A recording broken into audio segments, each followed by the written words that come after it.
Friend, welcome to my YouTube channel. आज मैं आपको इस वीडियो में क्लास 11th के चैप्टर 5 विधायिका को एक्सप्लेन करने जा रहा हूं। अगर आप हमारे चैनल पर नए हैं तो चैनल को सब्सक्राइब करें।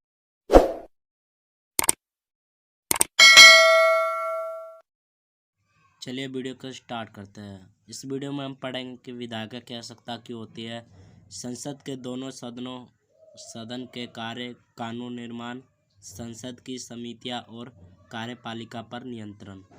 चलिए वीडियो को स्टार्ट करते हैं। पहला टॉपिक है हमारा विधायिका। संघ की विधायिका को संसद कहा जाता है। यह राष्ट्रपति और दो सदन जो राज्य परिषद, राज्यसभा और जनता का सदन जिसे लोकसभा कहते हैं से बनती है। राज्यों की विधायिका को विधानमंडल या विधानसभा भी कहते हैं। लोकतंत्रीय शासन में विधायिका का महत्व बहुत अधिक होता है। भारत में संसदीय शासन प्रणाली अपनाई गई है जो कि ब्रिटिश प्रणाली पर आधारित है। हमारे भारत में दो प्रकार के संसद है। पहला लोकसभा जिसमें निम्न सदन होते हैं, दूसरा राज्यसभा जिसमें उच्च सदन के होते हैं। लोकसभा में प्रत्यक्ष निर्वाचन होता है जो जनता के द्वारा चुने जाते हैं। वहीं अप्रत्यक्ष निर्वाचन में राज्यों की विधानसभाओं के निर्वाचित प्रतिनिधियों द्वारा होते हैं।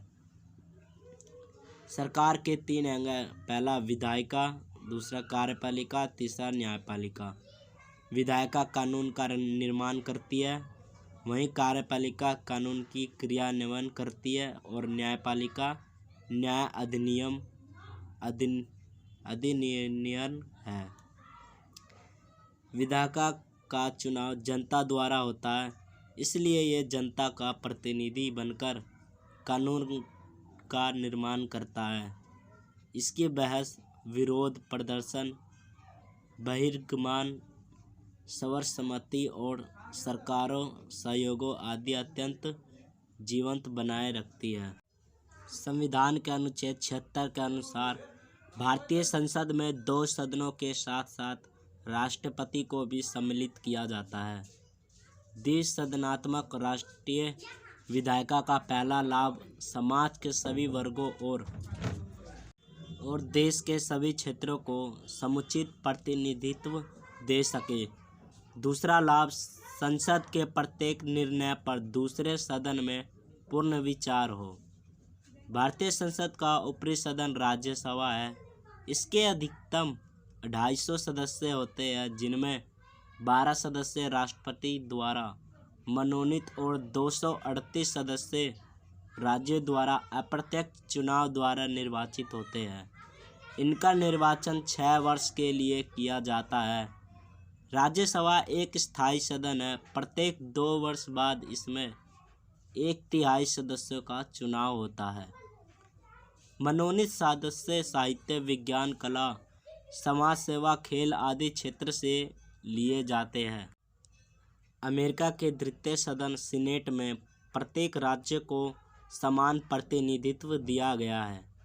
भारत में अधिक जनसंख्या वाले राज्य को अधिक व कम जनसंख्या वाले राज्य को कम प्रतिनिधित्व दिया गया है। राज्यसभा का सदस्य बनने की योग्यताएं क्या होनी चाहिए, इस पर ध्यान देते हैं। वह पहला भारत का नागरिक हो, दूसरा 30 वर्ष की आयु हो और इनका निर्वाचन एकल संक्रमणीय अनुपातिक प्रतिनिधित्व प्रणाली से होता है। 1951 के जन प्रतिनिधि कानून के अनुसार राज्यसभा या लोकसभा के उम्मीदवार का नाम किसी न किसी संसदीय निर्वाचक क्षेत्र में पंजीकृत होना आवश्यक है। वित्तीय शक्तियाँ निम्नलिखित है, जैसे वित्त विधेयक पर राज्यसभा 14 दिन तक विचार कर सकता है। संविधान संशोधन संबंधी शक्तियाँ, प्रशासनिक शक्तियाँ जैसे मंत्रियों से उनके विभागों के संबंध में प्रश्न राज्यसभा में जो पूछे जा सकते हैं। अन्य शक्तियाँ जैसे चुनाव, महाभियोग, आपात स्थिति की घोषणा। न्यायाधीश को उसके पद से हटाया जाना इत्यादि पर दोनों सदनों पर अनुमति जरूरी है। लोकसभा भारतीय संसद का निम्न सदन है। इसमें अधिकतम 550 सदस्य हो सकते हैं। वर्तमान में लोकसभा के 543 निर्वाचित सदस्य हैं और वो 2 सदस्य एंग्लो इंडियन को राष्ट्रपति मनोनीत कर सकता है। लोकसभा के सदस्यों का चुनाव जनता द्वारा प्रत्यक्ष रूप से किया जाता है। इसका कार्यकाल 5 वर्ष निर्धारित है, परंतु उसे समय से पहले भी भंग किया जा सकता है। भारत में संसदीय शासन प्रणाली होने के कारण लोकसभा अधिक शक्तिशाली है, क्योंकि इसके सदस्यों का निर्वाचन प्रत्यक्ष रूप से होता है। इसे कार्यपालिका को हटाने को शक्ति भी कहते हैं। फ्रेंड, अब हम संसद के प्रमुख कार्य को पढ़ेंगे, जैसे कानून बनाना, कार्यपालिका पर नियंत्रण रखना, वित्तीय कार्य बजट पारित करना और संविधान में संशोधन करना, निर्वाचन संबंधी कार्य, न्यायिक कार्य, प्रतिनिधित्व, बहस का मंच, विदेश नीति पर नियंत्रण, विचारशील कार्य।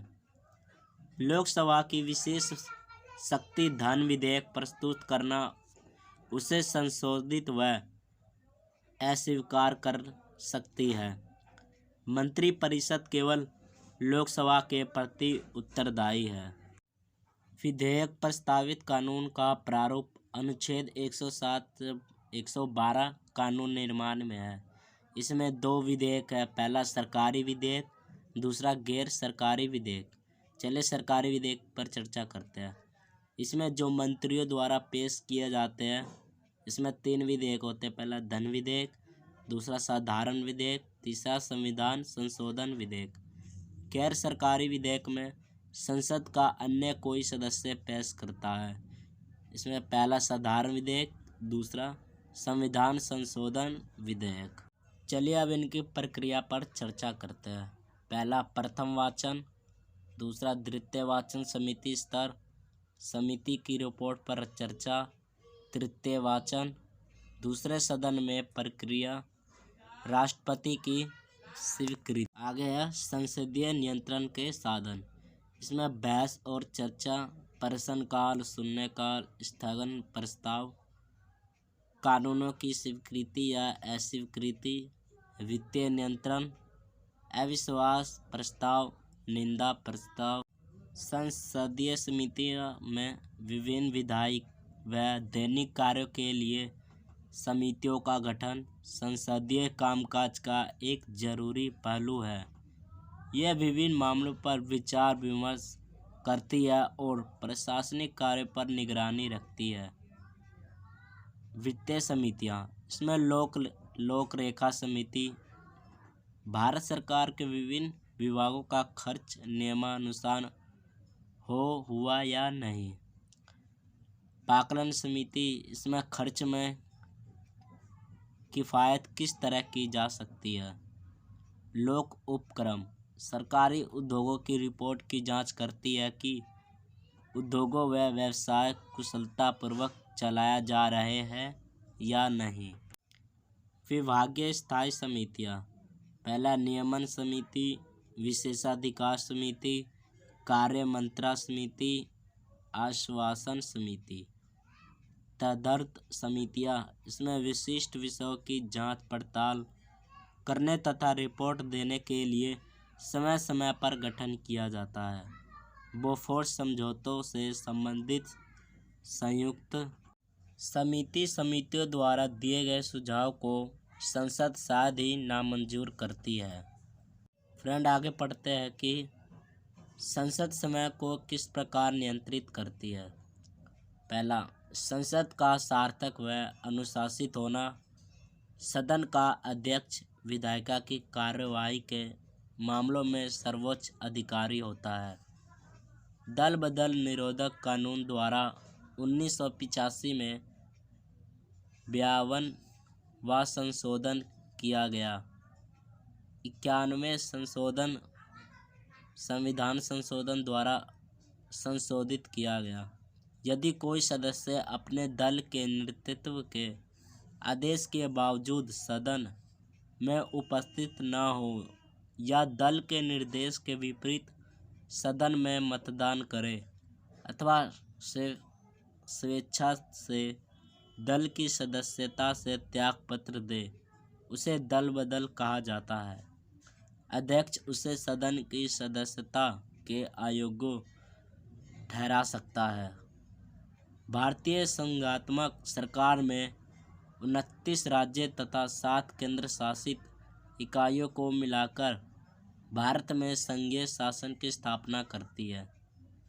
दिल्ली को राष्ट्रपति राजधानी क्षेत्र का दर्जा दिया गया है। भारत के प्रत्येक राज्य में विधानमंडल की व्यवस्था एक समान नहीं है। कुछ राज्यों में एक सदनीय तथा कुछ राज्यों में द्विसदनीय व्यवस्था है। राज्य में कानूनी निर्माण का कार्य विधानमंडलों को दिया गया है। निम्न सदनों को विधानसभा, उच्च सदन को विधान परिषद कहा जाता है।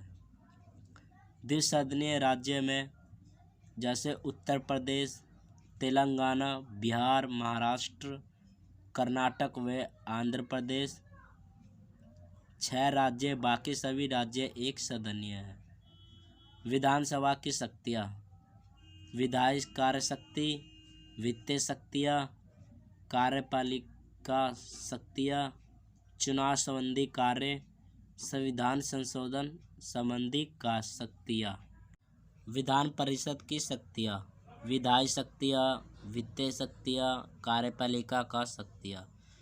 दोनों सदन राज्य विधानपालिका के आवश्यक अंग होते हुए भी संविधान ने विधानसभा को बहुत शक्तिशाली व प्रभावशाली स्थिति प्रदान की है। धन्यवाद दोस्तों। अगर वीडियो आपको अच्छी लगी है तो वीडियो को लाइक करें, कमेंट करें, चैनल पर नए हैं तो चैनल को सब्सक्राइब करें। जय हिंद।